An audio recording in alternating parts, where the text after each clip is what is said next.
جی اگلا سوال ہے، ساتھی پوچھتے ہیں کہ شیخ محترم اگر ہم نے کوئی زمین وغیرہ خریدی ہے اور جس کے نیت ہماری اس کے اوپر واضح نہیں ہے کہ ہمیں اس کو رکھنا ہے یا بیچنا ہے، تو ایسی زمین پر کیا زکوٰۃ ہوگی؟ اور اسی طریقے سے سیلری کی زکوٰۃ ہم کیسے نکالیں گے یہ بھی بتا دیں۔ بھائی دیکھیں، زمین کے بارے میں، زمین کو جو علماء سامان تجارت میں کرتے ہیں اس میں ایک اہم چیز یہ ہے کہ عرض ہے، عروض التجارہ کہا گیا ہے۔ عروض کے معنی کیا ہے؟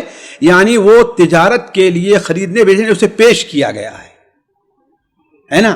تو جب زمین ایسی نہیں ہے، اس کے بارے میں کچھ واضح بھی نہیں ہے، ہو سکتا ہے کہ اس پر گھر بنا لیں، ہو سکتا ہے کہ ہمارے بچوں کے کام آ جائے، ہو سکتا ہے کہ ہم اس کو بیچ بھی دیں، تو ایسی زمین کے اوپر کیا ہے؟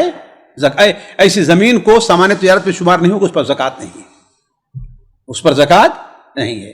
لیکن ایک چیز کو یہاں پر ذہن میں رکھنا چاہیے، بعض علماء نے یہ نقطہ پیدا کیا ہے اور یہ صرف کیا ہے، جس کا معاملہ ہے اس کی بات ہے کہ آخر وہ زمین کیوں لیا ہے؟ کہیں اپنے پیسے بچا کر رکھنے کے لیے تو نہیں لیا ہے کہ ایسے لے گا تو کوئی مانگ لے گا، ختم ہو جائے گا، کہیں ہمارے پاس سے ادھر ادھر خرچہ ہو جائے گا۔ تو اس سے کیا ہے، بجائے بینک میں رکھنے کے ہم کیا کرتے ہیں، اسے زمین لے لیتے ہیں۔ تو اصل مقصد کیا ہے اس کا؟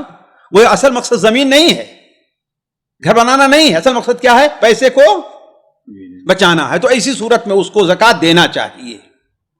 تو لیکن جیسے بھائی کا سوال ہے کہ اس پر کچھ نیت واضح نہیں ہے تو اس پر زکوٰۃ نہیں ہے۔ شرط یہ ہے کہ نیت متعین ہو جائے کہ ہمیں بیچنا ہی ہے۔ اس لیے انہوں نے کہا عروض تیرہ عرض، یعنی پیش کیا گیا ہے اس بیچنے کے لیے۔ البتہ جہاں تک سیلری کا معاملہ ہے، یہ بہت سے لوگوں کا مسئلہ ہے۔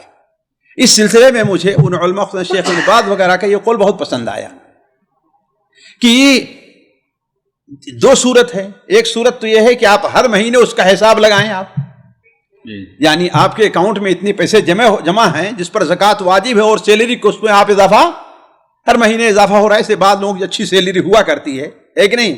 یا جو لوگ اپنی سیلری سے 500 1000 ریال جو بچا لیتے ہیں ہر مہینے، تو آپ کیا ہے، آپ ہر مہینے حساب لگا کر کچھ زکوٰۃ دیتے جائیے۔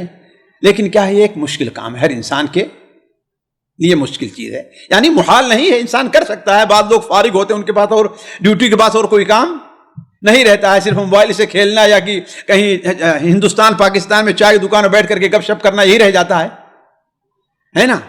اور دوسری چیز یہ ہے جو سب سے آسان ہے، انسان سال میں ایک دن متعین کر لے، سال میں ایک دن متعین کر لے، اس دن پہلی بار وہ اس مال کی بھی زکوٰۃ دے دے جس کے اوپر سال گزر چکا ہے، اور اس مال کی بھی جس کے اوپر سال گزرا نہیں ہے۔ اس لیے ایک وقت سے پہلے زکوٰۃ دی جا سکتی ہے۔ لیکن اب کیا ہے، پورے مال کی زکوٰۃ ادا ہو گئی، اب اس کو فرصت کتنی ہے؟ سال بھر کی فرصت ہے۔ اب آئندہ سال پھر ایسے ہی کرے گا کہ جتنا مال ہے سال بھر کی زکوٰۃ دے دے گا، اس کے سال بھر فرصت رہے گی۔ جی سامعین کرام، ہمارے علمی اور عوامی دروس اور سوال و جواب کی مجلسوں سے آپ خود بھی مستفید ہوں اور اپنے دوست و احباب کے ساتھ بھی شیئر کریں۔ عین ممکن ہے کہ آپ کے شیئر سے کسی کی اصلاح اور آپ کے لیے صدقہ جاریہ بن جائے۔ واٹس ایپ پر اسلامک میسج حاصل کرنے کے لیے نمبر نوٹ فرمائیں: یعقوب عزیز 00966 5089 59707۔ واٹس ایپ سوال جو آپ گروپ میں ایڈ ہونے کے لیے نمبر نوٹ فرمائیں: عبدالسلام عمری 00966 502627 622۔ نمبر بھیجتے ہوئے نام اور پتہ ضرور لکھیں۔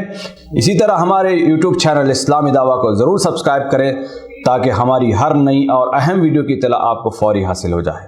تمام دروس، مقالات اور سوال و جواب سیریز کے لیے ہماری مشہور ویب سائٹ www.islamidawah.com کا مشاہدہ کرتے رہیں۔ السلام علیکم ورحمۃ اللہ وبرکاتہ۔